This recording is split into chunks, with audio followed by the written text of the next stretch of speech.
an informal, family-like environment.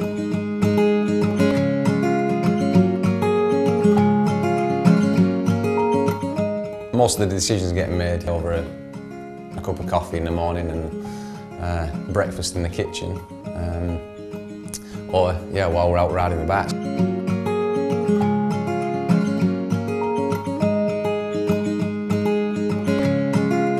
It's just that people like, you know, riding bikes, and we try to make parts for them, and you know, we ride them and think, oh, we need to make some of these, and keep trying to improve that, you know.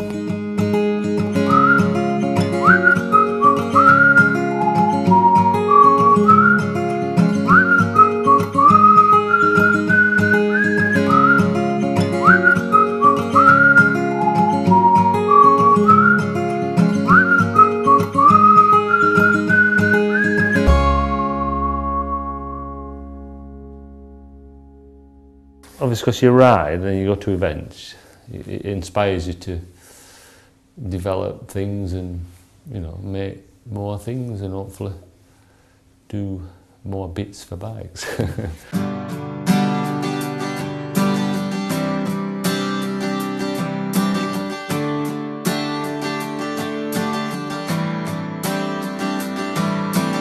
You've got concept sort of first. It was really, we decided we need something. We want to use it, I think we can improve something. It'll just go through the basic concept generation phase, where it is literally just pen and pencil on a blank sheet of paper.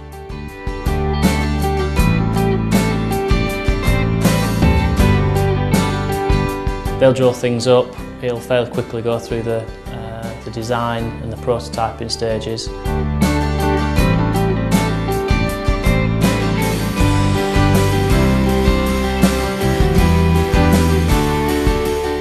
3D printing, bring that in early on in the process.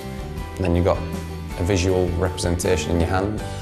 And then when you're happy with the actual model, then you can sort of hand it over to the CNC programming guys.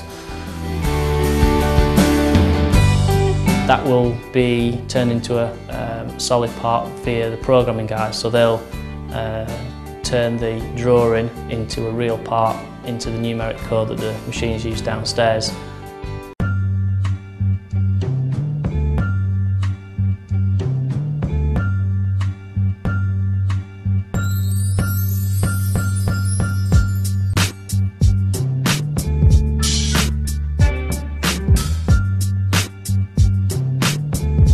Yeah, it starts off as forging. We've got forgings, we've got extruded bar. There's all different ways of getting material in.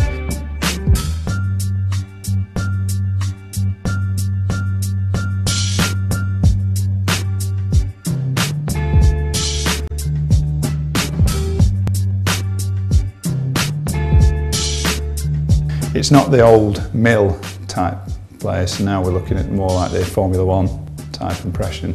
The machines themselves, yeah, there's some real modern cutting edge stuff. It's all generally Japanese stuff, but they're all robot controlled inside, they're all automated.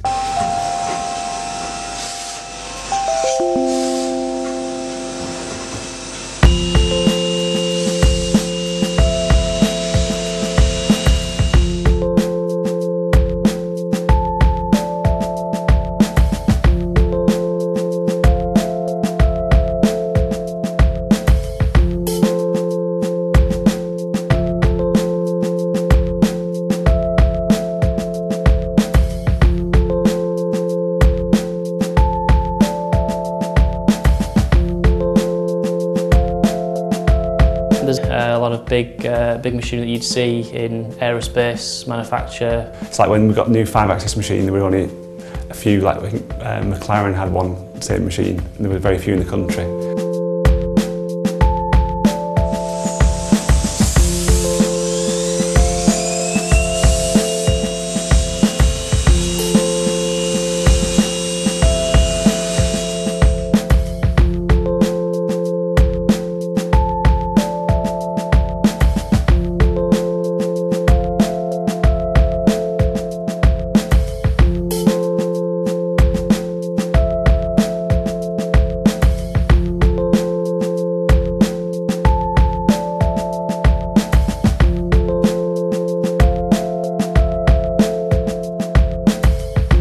some people will be surprised, I think, when they first walk around and they see the deco machines, the sliding head machines as we call them. There's every single hydraulic fitting is produced at Hope. Once a part's been produced, that will have to go through to the processing department. This is where everything gets washed, cleaned, deburred if necessary, and then polished if it's aluminium, ready for anodizing.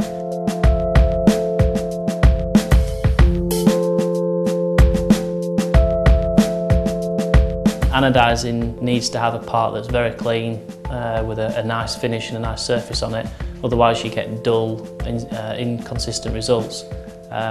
If you can polish something longer or to a higher quality, then you'll get a better colour finish at the end of it.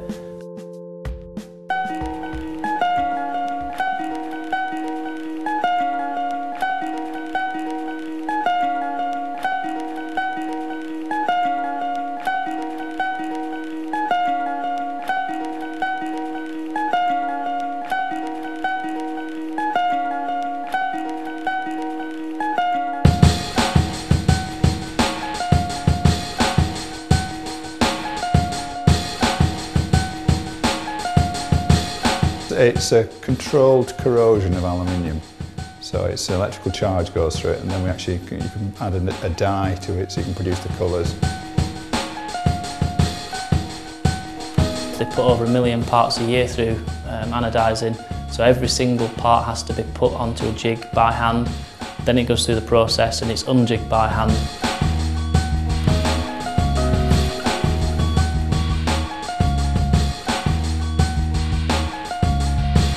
Once we've got finished parts, everything then that has a logo has to be etched on it. So you've got laser etching of that. So again, yeah, it's a hub shell, it's a mass cylinder body, or it's a top cap, or a quick release arm.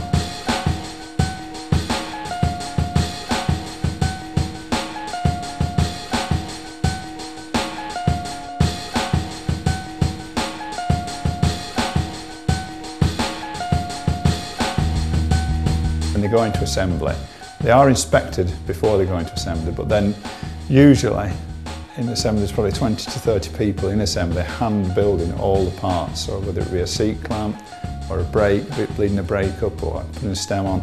These are people that ride bikes.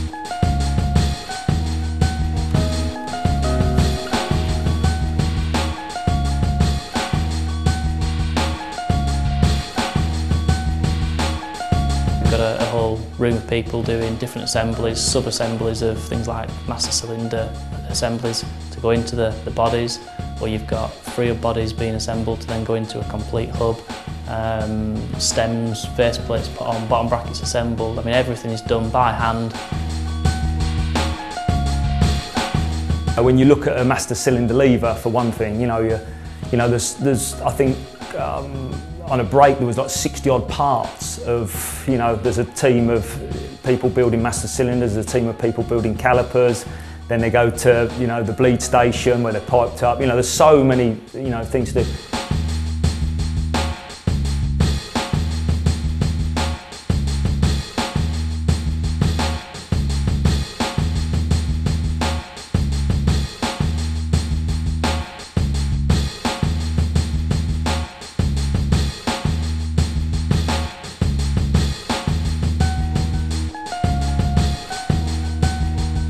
It's all the little details that basically mean that when you come to open that box at the end when you bought it from a shop, you can just put it on your bike and you don't need to do any more messing around.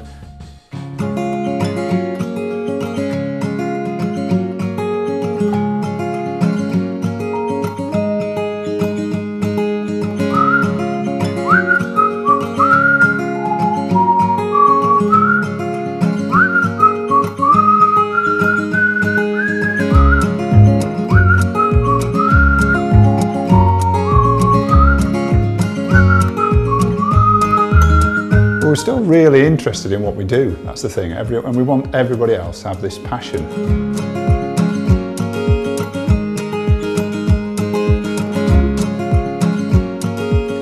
Virtually any component on a bike we could start and have a look at and put the Hope name to, and it's such a successful brand that there's a good chance that it'll do well in the marketplace.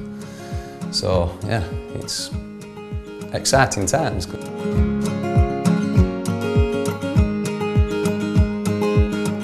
There's continually new things being made and new ideas. We're working on the 1x10 for the drivetrain, and then why not shifters as well. So you never know, one day a complete bike.